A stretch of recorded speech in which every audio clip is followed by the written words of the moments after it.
हम संसार के हैं ना संसार हमारा है, न हम शरीर के हैं ना शरीर हमारी है। हम परमात्मा के, परमात्मा हमारे हैं। ये शरीर परमात्मा की दी हुई है, ये संसार परमात्मा का दिया हुआ है। जब हमको ये बोध हो जाएगा ये संसार जो आकर्षण का केंद्र बना हुआ है, जिसमें जीव आके भटक रहा है, नफ्स भोग रहा है, वो इसको रास नहीं आएंगे, मिट्टी धूल के समान नजर आएगा। अमूमन लोग जो है अपने को ये मानते हैं कि हम शरीर हैं। हम शरीर नहीं है, हम शाश्वत परमात्मा के अंश हैं। हमको जानना चाहिए, मानो को जानना चाहिए कि हम कौन हैं, हमारा स्वरूप क्या है, हम कहाँ से आए हैं, किस लिए आए हैं, क्यों आए हैं। पूजा पाठ ब्राह्मणों का स्थिति देखी रहे, कोई पूजा पाठ शुद्ध नहीं होता है। हाँ, किसी की मनोरथ पूरा नहीं होती, तो मनुष्य क्यों नहीं स्वयं अपने आप को स्टैंड करता है। हम ही क्यों ना भगवान का नाम ले, जो कि भगवान का नाम लेने से मेरा पूजा पाठ अपना सब समृद्धि बनता रहे और लास्ट में जब शरीर छूटे तो भगवान की प्राप्ति हो। ऐसा क्यों नहीं करता। इतना सरल धर्म और भजन किसी युग में न था न है, सिर्फ कलयुग में। सूरज है कहाँ दिखाई देता है, वहाँ दिखाई देता है। अगर उसकी प्रकाश की महसूस करना है तो मैं यहीं बैठ के कर सकता हूँ ना, वहाँ जाने की जरूरत ही नहीं है। सही बात है।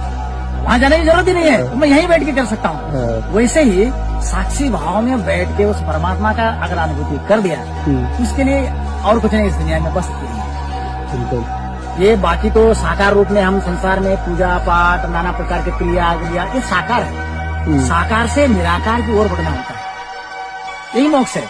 और जैसे एक बच्चा होता है, बच्चा पहले क्या होता है, निराकार स्वरूप होता है, जानता नहीं मेरे बच्चा भगवान स्वरूप है यार।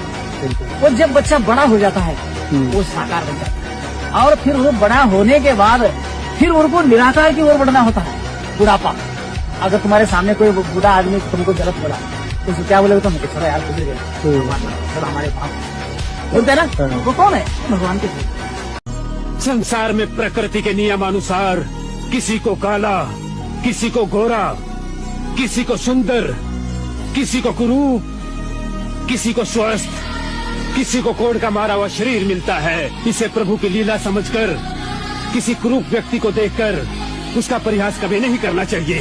ये महापाप है।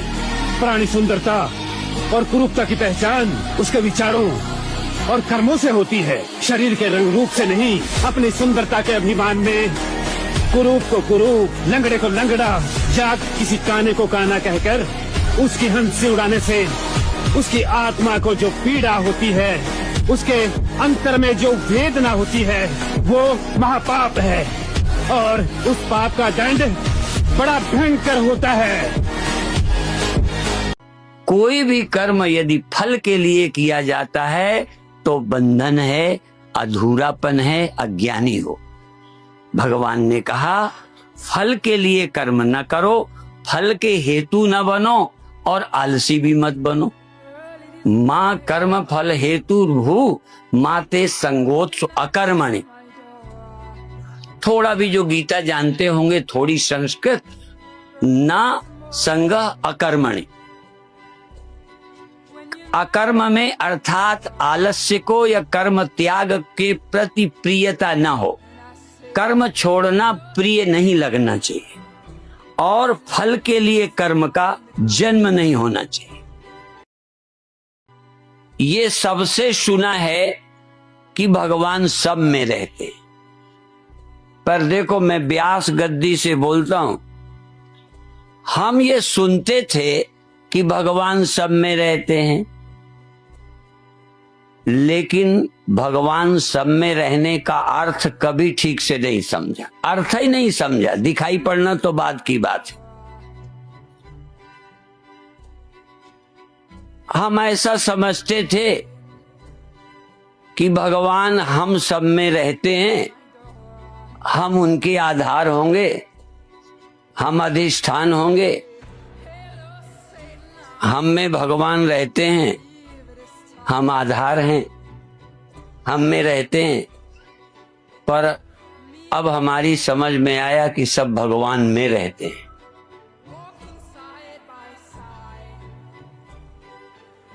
भगवान से स्वतंत्र, भगवान से भिन्न होकर कोई नहीं रहता। यहाँ तक आए हुए भगवान, दिखने वाले भगवान, भगवान विष्णु, भगवान राम, भगवान कृष्ण, ब्रह्मा और शंकर, दुनिया के कोई देवी देवता, कोई भी बिना उनके रह ही नहीं सकते। जिनके बिना कोई नहीं रहता उसी का नाम परब्रह्म परमात्मा है।